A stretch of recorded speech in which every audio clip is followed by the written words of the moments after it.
Welcome to BRK news. అందరికీ అంతర్జాతీయ మహిళా దినోత్సవ శుభాకాంక్షలు. సో జనరల్గా విమెన్ ఆకాశాన్ని హద్దుగా తీసుకుని వెళ్తూ ఉంటారు, ఎదుగుతూ ఉంటారు. అయితే అక్కడక్కడ మనం ఫెయిల్యూర్ కూడా చూస్తూ ఉంటాము. దీన్ని అధిగమించి సక్సెస్ అవ్వాలంటే అసలు ఏ ఫార్ములా పాటించాలి?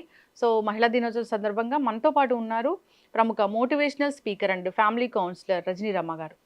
మ్యామ్ నమస్తే అండి. నమస్తే అండి. చాలా రోజుల తర్వాత నేను మిమ్మల్ని ఇంటర్వ్యూ చేస్తున్నాను. Happy women's day ma'am.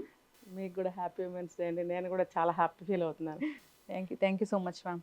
జనరల్గానే మీరు ఆ రంగంలో ఉన్నా, మీ రంగంలో ఉన్నా, ఎవరు ఏ రంగంలో ఎదిగినా ఆటుపోట్లు అనేవి సహజం. ఖచ్చితంగా దాన్ని దాటుకొని వస్తాం కాబట్టి సక్సెస్ అవుతాం. కానీ దాటలేని వాళ్ళు ఫెయిల్ అవుతూ ఉంటారు, ఇబ్బంది పడుతూ ఉంటారు. అది ఎక్కడ ఉంటుంది మ్యామ్ మైనస్ అనేది? మైనస్ వాళ్ళది ఆత్మవిశ్వాసం ఒకటి. సెకండ్ అంటే డిసిషన్ మేకింగ్. తీసుకునే ప్రతి నిర్ణయం కూడా సరిగ్గా ఉండాలి. తర్వాత కాన్ఫిడెన్స్ లెవెల్స్ ఎప్పుడు తగ్గించుకోకూడదు. తర్వాత భయాన్ని కలిగి ఉండకూడదు, అంటే పిరిగితనం ఉండకూడదు. తను మైండ్లో అనుకున్నది రైట్ వేలో, రైట్ పాత్లో వెళ్తూ ఉండాలి. భయపడి అంటే కొంతమంది ఫ్యామిలీలో ఉంటారు చూడండి, పేరెంట్స్ ఆడపిల్లలు మీకెందుకు అని చెప్పి వెనక్కి లాగుతూ ఉంటారు. ఆ వెనక్కి లాగటం అనేది చేయకూడదు. తగిన జాగ్రత్తలు చెప్పండి, వెనక్కి లాక్కండి. ఇప్పుడు డాక్టర్స్ ఉన్నారు, లేడీస్ ఉన్నారు, జెంట్స్ కూడా ఉన్నారు కదా. మరి అలాంటప్పుడు అమ్మాయిలు వేరే వేరే రంగాల్లోకి వెళ్తుంటే ఎందుకు వెనక్కి లాగుతారు? ఇప్పుడు ఎప్పుడో నా చిన్నప్పుడే పైలట్స్ ఉన్నారు, తక్కువ అనుకోండి, బట్ ఉన్నారా లేదా? మరి ఆవిడ వెళ్ళింది కదా నేను కూడా వెళ్తానని ఎవరన్నా అమ్మాయి అంటే వద్దు అనేవారు కదా. కాబట్టి అలాగా స్పెషల్గా వాళ్ళు ఆలోచించుకుని అడ్వెంచరస్గా నేను అటువైపు వెళ్తే నాకు ఇష్టము, బాగుంటుంది అని అమ్మాయిలు అనుకుంటే కూడా పేరెంట్స్ వెనక్కి లాగే వాళ్ళు ఉన్నారు. అవును. అలా కాకుండా అందులో ఉన్న మీరు అన్నట్టు ఆటుపోటులను కానీ, అందులో ఉన్న ప్లస్ మైనస్లు ఏదైనా సరే తెలియజేసి దాన్ని ఎలా అంటారంటే జాగ్రత్తలు చెప్పాలి. చెప్పినప్పుడు వాళ్ళు తెలుసుకుంటారు. అవును. తెలుసుకుని ఓ మనం ఇలా వెళ్ళాలి, ఇలా వెళ్ళాలి, తగిన అంటే దానికి సంబంధించిన పెద్దవాళ్ళు ఎవరన్నా ఉంటే, అందులో అచీవ్ అయిన వాళ్ళు ఎవరన్నా ఉంటే వాళ్ళ దగ్గరకు వెళ్ళి తెలుసుకుని ముందుకెళ్ళే ఛాన్సెస్ కూడా ఉంటాయి. ఆ పని చేయకుండా ఎక్కువగా అంటారు, ఆడపిల్లవి నువ్వు అటు వెళ్ళకూడదు, ఇటు వెళ్ళకూడదు, నువ్వు డిగ్రీ వరకు చదువుకో, కావాలంటే చిన్నగా జాబ్ చేసుకో, మ్యారేజ్ చేసుకో, ఇలా అంటారు. మ్యారేజ్ ఫైనల్ డెస్టినేషన్ అనమాట. అంటే ఓకే, అది కూడా కావాలి, కానీ అది ఎప్పుడు చేసుకోవాలి అప్పుడు చేసుకోవాలి. దానికి కూడా ఏజ్ లిమిట్ ఉంది. నేను దీని మీద కూడా ఒక వీడియో చేశాను. అంటే ప్రస్తుతం ఉన్న పరిస్థితులను బట్టి మ్యారేజ్ ఏజ్ అనేది ఎవరికి వాళ్ళు డిసైడ్ అవ్వవలసింది. ఎవరింటి పరిస్థితులను బట్టి వాళ్ళు డిసైడ్ చేసుకునేది, అందరికీ ఒకటే వర్తించదు ఇక్కడ. అయితే ఇప్పుడు ఆడపిల్లలు అని అంటే ఇప్పుడు చూడండి ఎంతోమంది ఎన్ని రంగాల్లో, ఇప్పుడు మన సునీత ఒక ఆవిడ ఉన్నారు, వెళ్ళారు, 8 months అయింది స్పేస్లోకి వెళ్ళి. ఆవిడ ఎన్ని అవస్థలు పడుతూ కూడా మెసేజ్లు ఇస్తున్నారు, మర్చిపోతానేమో ధైర్యాన్ని ఆవిడ కోల్పోలేదు. అంటే మనం ఇలా పెద్ద పెద్ద వాళ్ళని పోల్చుకోవడం కాదు, కానీ పెద్ద పెద్ద వాళ్ళు చాలా తక్కువ మంది ఉన్నారు. నార్మల్గా ఒక లేడీ, ఒక ఆడపిల్ల కానీ, ఒక పెళ్ళైన స్త్రీ కానీ, నడివయసు స్త్రీ కానీ, పెద్ద వయసులో ఉన్న స్త్రీ కానీ, ఎవరైనా సరే వాళ్ళ ఆత్మస్థైర్యాన్ని కోల్పోకూడదు. వాళ్ళ ఉపాయంతో, ధైర్యంతో ముందుకు వెళ్తూ ఉండాలి. ఎక్కడ మ్యామ్ జనరల్గా మనం చూస్తున్నాం నవ వధువులే ఆత్మహత్యలు చేసుకుంటున్న పరిస్థితులు రీసెంట్ గా కూడా చూసాం. ఎంత చక్కగా ఉందో అసలు, వెల్ ఎడ్యుకేటెడ్ ఫ్యామిలీ నుంచి వచ్చిన వాళ్ళు. ఇది ఏంటంటే చాలా రీజనింగ్స్ ఉంటాయండి. ఇది వీళ్ళకి ఎక్స్పెక్టేషన్స్ కొంచెం ఓవర్గా ఉండడము. తర్వాత నిన్న మొన్నటి వరకు అతనెవరో తనెవరో, ఎంత లవ్ మ్యారేజ్ అయినా కానీ, అరేంజ్డ్ మ్యారేజ్ అయినా కానీ అప్పుడప్పుడే పరిచయం అయిన వాళ్ళు, చిన్నప్పటి నుంచి జర్నీ చేస్తూ రాలేదు మనం. ఒక్కసారిగా కంప్లీట్గా 100% మనకి అనుకూలంగానే వాళ్ళు మాట్లాడాలి, మనకు అనుకూలంగానే వాళ్ళు ఉండాలి, నేను ఇక్కడ మైండ్లో ఏమనుకుంటున్నానో అతను ఇట్లా పెర్ఫార్మెన్స్ చేయాలి అనేది 100% రాంగ్. అది అసలు అవ్వదు. అంటే ఒకవేళ నోటితో చెప్తే నైస్గా రిసీవ్ చేసుకుని, అర్థం చేసుకుని ఫాలో అయ్యే వాళ్ళు ఉన్నారు. అది అలా ఉంటే ఓకే, మంచిదే. లేదు అనుకోండి, వాళ్ళు మన దారిలోకి రానప్పుడు ఫ్రిక్షన్ స్టార్ట్ అవుతుంది. దాంట్లో నుంచి ఏమవుతుందంటే అసంతృప్తి స్టార్ట్ అవుతుంది, మెల్లగా గొడవలు స్టార్ట్ అవుతాయి, ఒక కాంప్రమైజింగ్కి రాలేకపోతారు, దేనికి కూడా వాళ్ళు ఒక నెగిటివ్ అయిపోతుంటారు. ఆ నెగిటివ్ అయిపోయి ఏమవుతుందంటే ఒక స్పెషల్ కాన్సన్ట్రేషన్ వస్తుంది ఒకళ్ళ మీద ఒకళ్ళకి. ప్రతి స్టెప్ అబ్జర్వ్ చేయడము, అదిగో నేను ఇలా అనుకుంటే తను అలా చేశాడు, అడగచ్చు కదా, లేకపోతే నాకు ఇష్టం లేదని తెలిసి కూడా ఆ పని ఎందుకు చేస్తున్నారు, ఏమంటారు దాన్ని? కాన్సన్ట్రేషన్ పెరిగిపోతుంది. లవ్ అంటారా లేకపోతే ఎక్స్పెక్టేషన్ అంటారా? ఎక్స్పెక్టేషనే, ఎక్స్పెక్టేషనే ఇది దీనికి అంతటికి కారణం. అతి ప్రేమ కాదు. కాదు, అతి ప్రేమ కానే కాదు. అతి ప్రేమ అంటే అక్కడ స్వార్థం. ప్రేమ అనేది ఈ రోజుల్లో ప్యూర్ లవ్ లేదండి, అస్సలు లేదు. మీరు నేను ఎవరు పుట్టక ముందు ఏమైనా ఉన్నాయో మనకు తెలియదు. ఒకవేళ అప్పుడు లవ్ మ్యారేజ్లు కూడా అయ్యేవి కాదు. కానీ మూవీస్ చూస్తే మనకు తెలుస్తుంది ప్యూర్ లవ్ చూపించేవారు. ఇప్పుడు మూవీస్ లో కూడా ప్యూర్ లవ్ చూపించట్లేదు, చూపించిన ప్యూర్ లవ్ ఉండదు. అందులో కూడా ఇవే కదా, డివోర్స్ అయిపోవడము, అభిప్రాయ భేదాలు, గొడవలు చూపిస్తున్నారు కదా. అది ట్రెండ్ అయిపోయింది. మూవీస్ లో ఏం చూపిస్తే రియల్ లైఫ్ లో జరిగిపోతుంది సొసైటీలో. ఓ సినిమాలు అలాగా ఫైట్ చేసింది కదా అమ్మాయి హక్కుల కోసము, నేను ఎందుకు చేయకూడదు? ఆ సినిమాలో అమ్మాయి చేసినట్టు నేను చేస్తే నా హస్బెండ్ కూడా నాకు చెప్పినట్టు వింటాడు. ఇలాంటి అపోహలు, ఓవర్ ఎక్స్పెక్టేషన్స్ వల్ల అంటే జరుగుతున్న దాన్నే సినిమా తీస్తున్నారేమో మ్యామ్. అదే విత్తనం ముందా చెట్టు ముందా మొక్క ముందా అని పెద్ద క్వశ్చనే కదా. జరుగుతుందని మూవీ తీస్తున్నారని చేస్తున్నారా, ఇది మనకి చెప్పలేము అనమాట. ఇప్పుడు ఎన్ని వేల సంవత్సరాల ముందుకు వెళ్ళాలో మనకు తెలియదు ఈ ప్రశ్నకి సమాధానం. అయితే ఇదే నేను చెప్తున్నా, ఎక్కడి నుంచో వచ్చి ఎక్కడో పుట్టి మన ఇద్దరం ఒక అగ్రిమెంట్కి వచ్చి మ్యారేజ్ చేసుకుని కలిసి ఉంటున్నాము, లేదా కలిసి జర్నీ చేస్తున్నాము మ్యారేజ్ చేసుకోకుండా అన్నప్పుడు ఓవర్ ఎక్స్పెక్టేషన్స్ వద్దు. మైనస్లు ప్లస్లు రెండు రిసీవ్ చేసుకోండి. ఒకవేళ మైనస్లు ఉంటే మార్చుకోవడానికి ట్రై చేయండి. మైనస్లు మీరు మార్చుకోవడానికి ప్రయత్నం చేయకపోతే యాక్సెప్ట్ చేయండి. యాక్సెప్ట్ చేస్తేనే మనం సహించగలుగుతాం, భరించగలుగుతాం. అప్పుడే మనకి కాస్తంత కలిసి ఉండగలుగుతాం. తగ్గి ఉండడం అనేది అది జీర్ణించుకోలేని అంశంగా ఉంటుందేమో. తగ్గి అంటే నా ఏ కాంటాక్ట్స్లో అన్నానంటే, ఓకే అతను ఒక చిన్న లక్షణం అతనిలో నాకు నచ్చలేదు, కానీ అది భరించాలి, తప్పదు. అక్కడ మనం ఓకే అన్నదాన్ని నేను తగ్గి అని మాట్లాడాను అనమాట. అలా అంటే ఇంకా వేరే ఇదిలో చెప్పాలంటే కూడా ఒకళ్ళకి ఒకళ్ళు తగ్గి ఉండకపోతే ఇంకా ఎప్పుడు ఫైటింగ్ లే కదా. అంతే. ఇప్పుడు నేను ఇవాళ ఫైటింగ్ చేస్తాను, రేపు అతను చేస్తాను, ఎల్లుండి నేను చేస్తాను, కంటిన్యూ. పగలు పెరిగిపోతాయి, అసలు ఒపీనియన్స్ మారిపోతాయి, ప్రతిదానికి నెగిటివ్ మీనింగే తీసుకుంటారు. మరి అలాంటప్పుడు చివరికి ఏమవుతుందంటే విసుగు వస్తుంది. ఆ విసుగులో నుంచి ఏమవుతుందంటే నన్ను అర్థం చేసుకోవట్లేదు, ఇంకా ఈ లైఫ్ ఇంతే, అతను నా దానికి రాడు, ఇంకా నాకు లైఫ్ లేదు. పుట్టింటికి వెళ్తే వాళ్ళు ఏమంటారో, అత్తింటి వాళ్ళు ఏమంటారో, నైబర్స్ ఏమంటారో, సొసైటీ ఏమంటుందో, ఫ్రెండ్ సర్కిల్ ఏమనుకుంటారో, ఇదన్నిటికీ వాళ్ళకి భూతద్దంలో చూసేసి భయపడి ఆత్మహత్యలు చేసుకుంటున్నారు. అందుకే మీలాంటి వాళ్ళందరూ ప్రీ మ్యారిటల్ కౌన్సిలింగ్స్ అని పెడుతున్నాం. వాటికి అటెండ్ అవ్వాల్సిందే. ఇప్పుడు ఒకప్పుడు అంటే ఇప్పుడు ఆ జనరేషన్ అయినా మా జనరేషన్ అయినా ఇప్పుడు చూసి అక్కడ అత్త ఎలా ఉంటారు, మామ ఎలా ఉంటారు, అంటే బేసికల్ గా మన ఇంట్లో మన మేనత్తే ఒక మైండ్ లో ఫిక్స్ అయిపోయాయి అవి. ఇప్పుడంతా నెగిటివ్. అలా ఎందుకు ఉండాలి? ఇప్పుడు అమ్మలు కూడా ఏం చేస్తున్నారంటే, మేమంతా ఈ బాధలు పడ్డాం కాబట్టి మా పిల్లల్ని జాగ్రత్త చేసుకుంటున్నాం అని అనుకుని, మీ అత్తగారు ఏమన్నా అంటే నువ్వు ఇలా వెంటనే రిటార్ట్ ఇవ్వు, ఆవిడ ఏదన్నా పని చెప్తే నువ్వు చెయ్యకు, రాదని చెప్పు, లేకపోతే అక్కడి నుంచి వెళ్ళిపో, ఆవిడతో ఎక్కువ మాట్లాడుకో, మరి ఆవిడతో కాంటాక్ట్స్ పెట్టుకున్నావంటే అటాచ్మెంట్ పెరుగుతుంది, ఆవిడ చెప్పిన వాటిని వినాలి. ఇప్పుడు జనరల్గా పేరెంట్స్ వల్ల పిల్లల మ్యారేజ్ లైఫ్ అసలు పోగొట్టుకునే వాళ్ళు చాలా మంది ఉన్నారు. చాలా మంది ఉన్నారు బయట. అదే ఘోష. అమ్మలు మీరు మీ ఇంట్లో మీ పనులు మీరు చేసుకోండి, పెళ్లిళ్ళు చేశారు కదా, పంపించారు కదా, ఒకప్పుడు మీరు ఎలా మీ భర్త దగ్గరకు వచ్చారో అలాగే ఇప్పుడు మీ అమ్మాయిని పంపించారు కాబట్టి అది ఎలా ఉంటుందనేది మీ అమ్మాయికి కూడా తెలియనివ్వండి. అలా అది ఏంటంటే న్యాచురల్గా లైఫ్ లీడ్ చేయనివ్వండి. మీరు అన్నెసరిగా ఎందుకు మార్చేస్తున్నారు? మీరు ఇంటర్ఫీరెన్స్ అవ్వద్దు. మీరు ఇంటర్ఫీర్ అయ్యారంటే ఆ అమ్మాయి మైండ్ పాడైపోతుంది. మీరు ఏం నేర్పాలో అవే నేర్పండి, ఎలా ఉండాలో అది నేర్పండి. అప్పుడు ఏ గొడవలు రావు, అత్తగారితో రాదు, భర్తతో రాదు, మిగిలిన వాళ్ళతో రాదు. మీరు ఎప్పుడైతే మీరు ఇలా నేర్పుతున్నారో అసలు సమస్యలన్నీ అప్పుడే వస్తున్నాయని చెప్తున్నారు. ఇలానే ఉండాలేమో అనుకో. ఇప్పుడు మీరు ఎన్నో కౌన్సిలింగ్స్ చేస్తూ ఉంటారు, అంటే ఇప్పుడు కాలేజ్ పిల్లల్ని అందరు కూడా చెప్తూ ఉంటారు ఏదైనా ప్రాబ్లం వస్తే సాల్వ్ చేయడం అనేది. అంటే ఇప్పుడు ఈ రీసెంట్ డేస్లో ఎలాంటి కేసెస్ వస్తున్నాయి అసలు మీ దగ్గరికి? ఎక్కువగా సెక్సువల్ కేసెస్ వస్తున్నాయండి. అందులో సాటిస్ఫాక్షన్ లేదు, భార్యాభర్తలు అక్రమ సంబంధాలు, ఆ భార్య అయినా కానీ భర్త అయినా కానీ. ఇంకొకటి ఈ ఇంట్లో వేధింపులు ఇన్ ది సెన్స్ కుదరటం లేదు మా ఇద్దరికి, అభిప్రాయ భేదాలు ఎక్కువ వస్తున్నాయి, నా మాట వినటం లేదు. ఇంకొకటి థర్డ్ వన్, ఇంట్లో అత్తగారు కూడా కొడుక్కి ఎక్కించడము, అత్తగారు కూడా వేధించడము. ఇప్పుడు ఈ రోజుల్లో కూడా అబ్రాడ్ వెళ్ళి కూడా అక్కడ కూడా కోడళ్ళని సాధిస్తున్నారంట. ఇప్పుడు అక్కడ చిన్న సౌండ్ వస్తేనే కేసు అయ్యే ప్లేసెస్ అవి. అక్కడికి వెళ్ళి అలా బిహేవ్ చేయటం అనేది నేను చాలా ఆశ్చర్యపోయాను. అక్కడి నుంచి నాకు కెనడా నుంచి ఫోన్ చేసింది ఒక అమ్మాయి అర్ధరాత్రి 2 గంటలకి.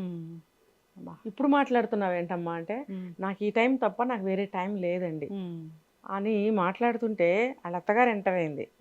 ఎంటర్ అయ్యి చంటిబాబు ఉన్నట్టున్నాడు. ఆ బాబు వంకతో ఆ టైంలో నువ్వు కోడల రూమ్లోకి రావాల్సిన అవసరం ఏముంది?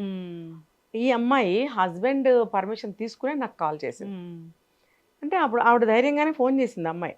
చేసినప్పుడు ఈవిడెందుకు ఆ టైంలో కోడల రూమ్లోకి రావాలి, వచ్చి బాబుని ఎందుకు తీసుకోవాలి అంటే నాకెలా తెలిసిందంటే ఆమె చెప్తుంది, నేను చూసుకుంటాను మీరు వెళ్ళండి అని చెప్తుంది. 2 times చెప్పింది. ఒకసారి వెళ్ళిపోయింది, మళ్ళీ వచ్చింది, మళ్ళీ అదే నేను చూసుకుంటాను మీరు వెళ్ళండి. అంటే ఎవరితో మాట్లాడుతుంది ఈ టైంలో? అంటే ఎప్పుడైతే తప్పు చేస్తారో మా మీద చెప్తారేమోనని ఒక భయం ఉంటుంది, నిఘా వేస్తారు. అది వీళ్ళకి టార్చర్గా ఉంటుంది. అది అలా చేయకూడదు. ఇప్పుడు కోడలు వెళ్ళగానే పేరెంట్స్ వెళ్ళిపోవాలా ఇంట్లోంచి? అంతే, అలా ఉంది. అంటే ఇది 2 యాంగిల్స్ అండి.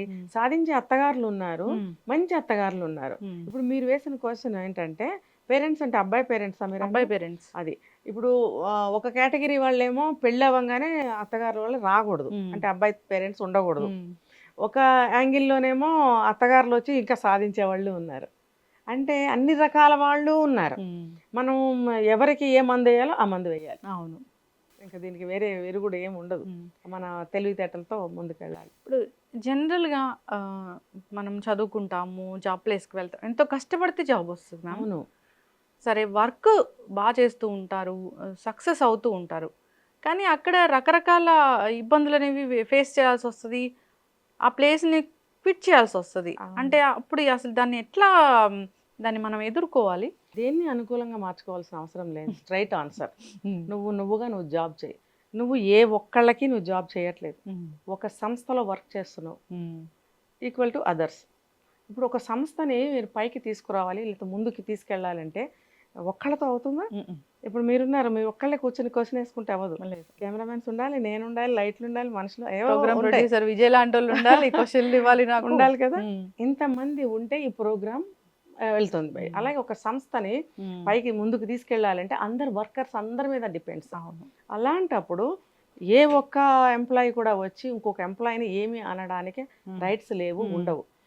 అయితే ఒక హయ్యర్ అథారిటీస్ వాళ్ళు ఎవరైనా ఉంటే కూడా వాళ్ళు ఏదైనా ఆర్డర్ చేయొచ్చు, కానీ అది ఒక సాడిస్ట్ మెంటాలిటీతో చేయకూడదు. ఒకవేళ సాడిస్ట్ మెంటాలిటీతో చేస్తే కూడా ఈమె తన వర్క్ని తన వేలో తను చేసుకుంటూ వెళ్ళిపోవాలి, రిమార్క్ రాకుండా. ఇన్ అవర్స్ చేయాలి, డెడ్ లైన్స్ ఉంటాయి, తన ఎఫిషియన్సీ మొత్తం కూడా అక్కడ పెట్టి తను వర్క్ చేయాలి, తప్పదు. ఏది మనము ఒకటి తీసుకున్నాము ఒక వర్క్ అంటే అది డెడికేట్ చేసుకోవాలి, చేసుకుని డెడికేటివ్గా వర్క్ చేయగలగాలి. ఒక పని చేస్తూ మన ఆలోచన మనసు ఇంకో దగ్గర పెట్టామంటే ఇది ఫెయిల్ అవుతుంది. అలాంటి సాడిస్టులు ఎవరైనా ఉంటే వాళ్ళు అది ఆధారంగా తీసుకుని ఇంకొంచెం ఎక్కువ హింస పెడతారు. కాబట్టి చెప్తారు చూడండి, ఆఫీస్ వర్క్ని ఇంటికి తేవద్దు, ఇంటి సమస్యలు ఆఫీస్కి తీసుకురావద్దు అని అంటారు. అది జరగట్లేదు కదా మ్యామ్ అట్లా. అంటే ప్రతి ఒక్కళ్ళు దాన్ని ఆలోచించగలగాలి, లేకపోతే అందరికీ సమస్యలే వస్తాయి. మగవాళ్ళకైనా వస్తాయి, ఆడవాళ్ళకైనా వస్తాయి. ముఖ్యంగా ఆడవాళ్ళు కొన్ని ఎదుర్కొంటున్నారు ఇప్పుడు ఈ మధ్య. ఒక లైంగికంగా వేధించడం కానీ, నువ్వు ఒకసారి వస్తే గానీ నీకు ప్రమోషన్ ఇవ్వనని కానీ, ఆడవాళ్ళే శత్రువులు అవుతూ ఉన్నారు. అది కూడా హెల్ప్ చేస్తున్నారు. ఆడవాళ్ళని ఇలా చేయడానికి బాసులకి హెల్ప్ చేసే లేడీస్ ఉన్నారు.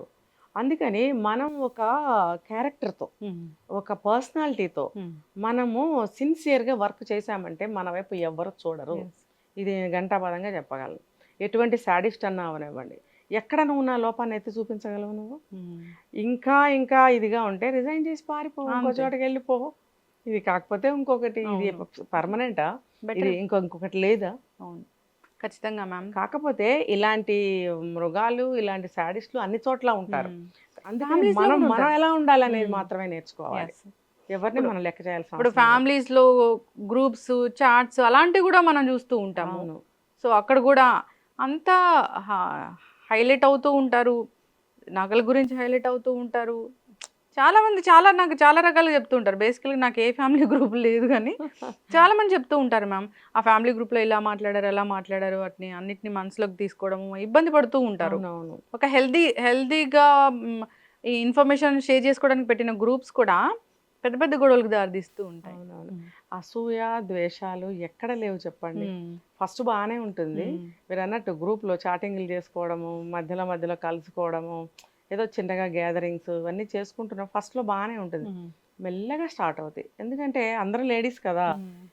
లేడీస్ ఒకళ్ళు అందంగా ఉంటే ఒకళ్ళకి ఓర్చుకోలేరు. ఒకళ్ళ దగ్గర హ్మ్. మంచి జ్యువెలరీ ఉంది, మంచి శారీస్ ఉన్నాయంటే, హ్మ్. ఆ కలెక్షన్ ఎక్కడ తీశారు మీరంటే, హ్మ్. ఒక్క లేడీ కూడా కరెక్ట్ అడ్రస్ మీకు చెప్తే హ్మ్. నాకొచ్చి చెప్పండి. హ్మ్. మీరు లేదు. చెప్పారు మ్యామ్. వాచ్ ఎవరు గిఫ్ట్ ఇచ్చారంటే మీ బాబు. వాచ్ బాగుందంటే మా బాబు గిఫ్ట్ ఇచ్చారని చెప్పారు. అవును కదా! అయితే హ్మ్. చెప్తా ఈ శారీ బాగుంది. ఎక్కడ తీసుకున్నారంటే కరెక్ట్‌గా ఆన్సర్ ఏమొస్తుందో తెలుసా? హ్మ్. తెలీదు ఎవరో పెట్టారు గిఫ్ట్. ఓహ్! హ్మ్. లేకపోతే మా మదర్ ఇచ్చారు, మా సిస్టర్ ఇచ్చారు. హ్మ్. లేకపోతే 10 ఇయర్స్ ఓల్డ్ హ్మ్. నాకు గుర్తులేదు. కరెక్ట్‌గా మాత్రం చెప్పరు. హ్మ్. ఏంటంటే అది నా దగ్గరే ఉండాలి. హ్మ్. వెంటనే అవతల ఆవిడకి ఏమొస్తుందంటే అంత తెలియకుండా ఉందా? తెలుసు.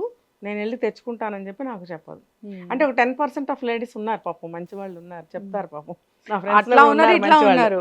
ఉన్నారు. ఉన్నారు. అంటే హ్మ్. ఎక్కువగా నేను చెప్తుంది. అంటే హ్మ్. గొడవకి, హ్మ్. మనస్పర్ధలకి, అసూయ ద్వేషాలకి కారణాలు కొంతమంది దగ్గర ఉంటాయి. హ్మ్. అలాంటి వాళ్ళు ఒక్కళ్ళున్నా సరే ఆ సర్కిల్ చెడిపోతుంది. యెస్. ఖచ్చితంగా మ్యామ్.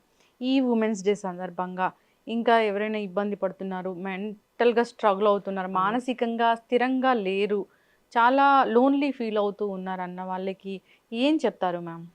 అదే. వీళ్ళు ఫస్ట్ వాళ్ళ కాన్ఫిడెన్స్ లెవెల్స్‌ని అస్సలు తగ్గించుకోకూడదు. హ్మ్. ఎక్కడికక్కడ వాళ్ళకి వాళ్ళు ధైర్యాన్ని నూరి పోసుకుంటూ ఉండాలి. ఆటో సజెషన్స్ ఇచ్చుకుంటూ హ్మ్. ఉండాలి. ఇప్పుడు చూడండి మన ఎగ్జాంపుల్స్ తీసుకుంటే కొన్ని వందల వేల మంది లేడీస్‌ని చెప్పుకోవచ్చు.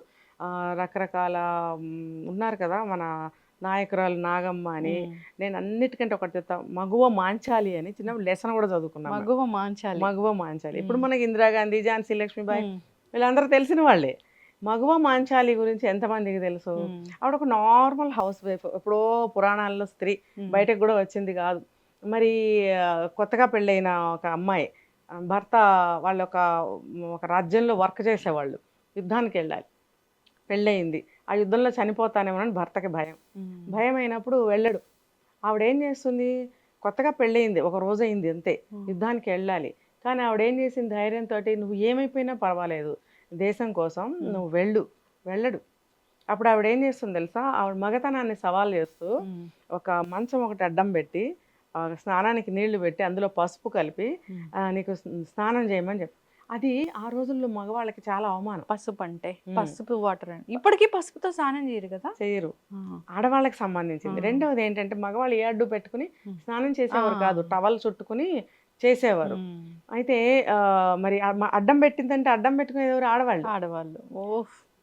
సో, అంటే ఆవిడ ఇండైరెక్ట్‌గా హ్మ్. ఆవిడకి ట్రీట్‌మెంట్ ఇచ్చింది. హ్మ్. ఆయన స్నానం కాదు కదా! అటు కూడా రాడింక. హ్మ్. వెంటనే వెళ్ళి డ్రెస్ మార్చుకొని యుద్ధానికెళ్ళిపోతాడు. హ్మ్. అంటే ఆ రోజుల్లోనే ధైర్యం. హ్మ్. ఒక ధైర్యంతోటి ఒక దేశం కోసం తన భర్తని, తన జీవితాన్ని కూడా ఆవిడ లెక్క చేయలేదు. హ్మ్. ఇక్కడ త్యాగం అని మాట్లాడొద్దు మనం. హ్మ్. త్యాగం అని ఆ రోజుల్లో వర్డ్. హ్మ్. ఇప్పుడు లెక్క చెయ్యనితనం హ్మ్. అని నేనంట. మార్చుకోవాలి. కాలమాన పరిస్థితుల ప్రకారం మన ఆలోచన ధోరణిని మార్చుకోవాలి. యెస్. ఆ రోజుల్లో ఆవిడ త్యాగం చేసింది లైఫ్‌నన్నారు. హ్మ్. ఇప్పుడు ఈ రోజులను బట్టి ఏది లెక్క చేయలేదు ఆవిడ. హ్మ్. చేయాలనుకున్న పని కోసం దేన్ని లెక్క చేయొద్దు. వస్తాడా మన లైఫ్ బ్రహ్మాండంగా ఉంటుంది. హ్మ్. రాలేదా నేనొక గ్రేట్ అచీవ్‌మెంట్ నాదే అంతే. అనుకోవాలి. ఎటు ఎటు తీసుకున్నా ఆవిడకి హ్మ్. విక్టరీయే గదా! హ్మ్. అలా ఆలోచించగలగాలి. హ్మ్. సెకండ్ ఏంటంటే ధైర్యాన్ని అస్సలు కోల్పోకూడదు. కాన్ఫిడెన్స్‌ని కోల్పోకూడదు. హ్మ్. ఎప్పటికప్పుడు ఆటో సజెషన్స్ ఇచ్చుకుంటూ ఉండాలి. యెస్. ఇంకొకటి ఒకళ్ళు చెప్పారు గదా! అని చెప్పి ఎళ్లి అటు హ్మ్. ఆ బురదలో మనం కూరుకుపోకూడదు. ఇంకొకటి ఏంటంటే మన విలువల్ని ఎప్పుడు మర్చిపోకూడదు. ఎక్కడ పుట్టాను? ఎక్కడ పెరిగాను? అసలు ఎవరికి పుట్టాను? హ్మ్. ఎటువంటి ఇంట్లో పుట్టాను? ఏ ఏ దేశంలో పుట్టాను? ఏ గడ్డ మీద పుట్టాను? అనే స్పృహని హ్మ్. ఎవరు మర్చిపోకూడదు. యెస్. ఎవరు ఎక్కడ మీరు పుట్టిన ప్లేసు మీకు పవిత్రమైంది. హ్మ్. నేను పుట్టిన ప్లేసు నాకు పవిత్రమైంది. అవును. అలాగే పుట్టిన ప్లేసు ఎవరికైనా పవిత్రమైంది. ఆ పవిత్రమైన ఆ భూమికి మనము పవిత్రతని ఇంకా పెంచాలి. ఇప్పుడు ఇందాక మీరన్నారు. భారతదేశం యొక్క విలువలు ఎవరో అన్నారు ఇందాక. హ్మ్. తల వంచుకునే పరిస్థితి వచ్చింది అని. హ్మ్. ఎందుకు వచ్చింది? జరగరాని పనులు, చేయకూడని పనులు జరగబట్టే కదా. అవును. అందుకని ప్రతి వ్యక్తి కూడా, ప్రతి సిటిజను మనం ఉన్న భూమిని ఇంకా మంచిగా పవిత్రంగా తయారు చేయాలి, పవిత్రతని పెంచాలి ఆ భూమికి అని ఆలోచించాలి. అలాగే మనం కూడా మన విలువల్ని కోల్పోకూడదు. నువ్వు చదువుకున్నావు, బయటకు వచ్చావు, ఉద్యోగానికి వచ్చావు, నీ డ్రెస్ సెన్స్ ఏంటో నువ్వు తెలుసుకో. నువ్వు ఎక్కడ ఉద్యోగం చేస్తున్నావో ఆ స్టాఫ్ ఎటువంటి వారు, వాళ్ళ మధ్యన నన్ను నేను ఎలా ప్రొటెక్ట్ చేసుకుని, సెక్యూర్ చేసుకుని, జాబ్ చేసుకుని సేఫ్గా ఇంటికి వెళ్ళాలి అనేది నువ్వు డిసైడ్ అవ్వాలి. ఎవరో ఏదో చేశారని మళ్ళీ నీ డ్రెస్ మార్చేసి, ఇంకోటి మార్చేసి, నలుగురు అబ్బాయిలను వేసుకుని నువ్వు తిరిగావనుకో, ఇంకేం లేదు, అక్కడ జీరోనే. అవును. అంటే నీ వ్యక్తిత్వాన్ని కోల్పోతున్నావు, నీ స్త్రీత్వాన్ని అవమానపరుచుకుంటున్నావు. నీ బట్టలతో కానీ, నీ వేషభాషలండి, నీ వేషభాషలతో కానీ, నీ మాటలతో కానీ, ఇంకొకటి నీ బిహేవియర్తో కానీ, నీ యొక్క స్నేహం యొక్క గ్రూప్, నీకు ఫ్రెండ్స్ ఎలా ఉన్నారు, నీ ఫ్రెండ్స్ ఎటువంటి వాళ్ళు చూస్తే నువ్వు ఎలాంటి దానివో చెప్పచ్చు కదా. ఒకప్పుడు అమ్మాయిలతో తిరిగితేనే తన్ని తగలేసేవారు ఇంట్లో, ఏంటి నీ తిరుగుళ్ళని. ఇప్పుడు అబ్బాయిలతో తిరగడమే కాకుండా ఒక సిగరెట్ని నలుగురు కాల్చడము, మరి మందు తాగడము, అర్ధరాత్రులు ఎక్కడ పడితే అక్కడికి అందరూ తిరిగి రావడం, అదేంటని అమ్మా నాన్న అడిగితే అమ్మల్ని కొట్టడము, ఇంత సంస్కారం పెరిగిపోయింది. కరెక్ట్. ఈజ్ ఈక్వల్ టు పతనం. ఇప్పుడు మీరు అడిగారు ఎలా ఉండాలి ఈ పతనం జరగకుండా అంటే, ఇవన్నీ చేయకుండా నువ్వు చదువుకున్నావు, ఉద్యోగానికి వచ్చావు, ఉద్యోగం ఎలా చేయాలో అలా చేసుకో, నీ విలువల్ని కాపాడుకో, నీ జీవితం కాపాడబడుతుంది. అంతేగాని ఎవరు చెప్పారు, ఎవరు చేశారు, వాళ్ళని మనం ఎప్పుడూ కూడా ఫాలో అవ్వకూడదు. అయ్యామంటే మన కుటుంబానికి వాల్యూ లేదు, మనకి వాల్యూ లేదు. ఖచ్చితంగా మ్యామ్, ఖచ్చితంగా. ఇప్పుడు అసలు మనకి ఎవరు వాల్యూ ఇవ్వరు, మన జీవితం పాడైపోతుంది. ఇప్పుడు ఈ మనం సభ్య సమాజం అని అనుకుంటూనే జనారణ్యం అని కూడా చెప్పుకుంటాం కదా. సభ్య సమాజం అని ఎప్పుడు అనుకుంటున్నాము? అందరూ ఒక విషయాన్ని తప్పుపడుతున్నారు, అందరూ ఒకటి ఫాలో అవుతున్నారు, మనం చెడ్డ పని చేస్తున్నప్పుడు సభ్య సమాజానికి మనం ఇలా చేయకూడదు అనే తప్పుడు అనుకుంటాం. జనారణ్యం అని ఎప్పుడు అనుకుంటాం? మనుషులందరూ కూడా మృగాల్లాగానే బిహేవ్ చేస్తున్నారు. అటువంటి జనారణ్యంలో మనం ఎలా ఉండాలి, ఇక్కడ ఎలా ఉండాలి, అక్కడ ఎలా ఉండాలో సరిగ్గా నిర్ణయించుకునే కేపబిలిటీ నీకు ఉన్నప్పుడే నువ్వు నీ లైఫ్ నువ్వు సెక్యూర్ చేసుకుని సేఫ్టీగా నువ్వు ముందుకెళ్ళగలుగుతావు. నీ వైపు ఎవ్వరు కన్నెత్తి చూడరు. మనం ఇలా చూస్తేనే కదా అవతల వాళ్ళు కూడా చూస్తారు. ఆబ్వియస్లీ అలా ఉండద్దు. మన పేరెంట్స్కి పేరు తేవాలి, పుట్టిన గడ్డకి పేరు తేవాలి, మన జన్మకి ఒక విలువని మనమే ఆపాదించుకోవాలి. ప్రతి స్త్రీ కూడా చాలా శక్తివంతమైనది. వాళ్ళ శక్తి వాళ్ళకి తెలియటం లేదు. పిచ్చి పిచ్చిగా చెట్టు నుంచి రాలిన ఆకుల్లాగా ఎగిరిపోతున్నారు. అసలు ఆడపిల్లలకి, ఆ పెద్దవాళ్ళైనా సరే చాలామంది చిన్న చిన్న విషయాలకి చాలా బాధపడిపోయి ఆత్మహత్యలు చేసుకోవడము, లేకపోతే ఇళ్లలోంచి పారిపోవడము, డివోర్సులు తీసుకోవడము. వద్దండి ఇవన్నీ. అసలు ఆత్మస్థైర్యంతో నిలబడండి. మీరుగా స్ట్రిక్ట్గా స్ట్రైట్ ఫార్వర్డ్గా మీరు పెర్ఫార్మెన్స్ మీరు చేసుకుంటూ వెళ్ళండి అంతే. మీ వైపు ఎవరు చూడరు అసలు. ఇంకా చెప్పాలంటే మిమ్మల్ని మెచ్చుకుంటారనమాట. ఖచ్చితంగా మ్యామ్, చాలా చక్కటి ఇన్ఫర్మేషన్. ఫాలో అవ్వాలని కోరుకుందాం. సక్సెస్ కోసం మీరు ఇచ్చిన ఈ ఫార్ములాస్ని ఫాలో అవుతే కనుక సో ఏ ప్రాబ్లమ్నే చిన్నగా కనిపిస్తుంది. అవును. ఎస్, స్ట్రాంగ్ ఉమెన్ లాగా ఉండాలి ప్రతి ఒక్కరు కూడా. అసలు చాలా ఎంత పెద్ద సమస్య వచ్చినా చాలా మైన్యూట్గా కనిపిస్తుంది వాళ్ళకి. అసలు భయం అనేది ఉండదు. ఇది ఎంత నాకు అని అనిపిస్తుంది అనమాట. ఆ ధైర్యాన్ని కోల్పోకూడదు, దేనికి లొంగకూడదు. ఖచ్చితమైన ప్లానింగ్ ఉండాలి, ఖచ్చితంగా డిజైన్ చేసుకోవాలి ఫస్ట్ దానికన్నా ముందు. చక్కటి ఇన్ఫర్మేషన్ మ్యామ్. సిరీస్ కంటిన్యూ చేద్దాం మనము. అందరు కూడా ఫాలో అయ్యి హ్యాపీగా ఉండాలని కోరుకుందాం, జీవితంలో సక్సెస్ అవ్వాలని కోరుకుందాం. ధన్యవాదాలు మ్యామ్. Thank you.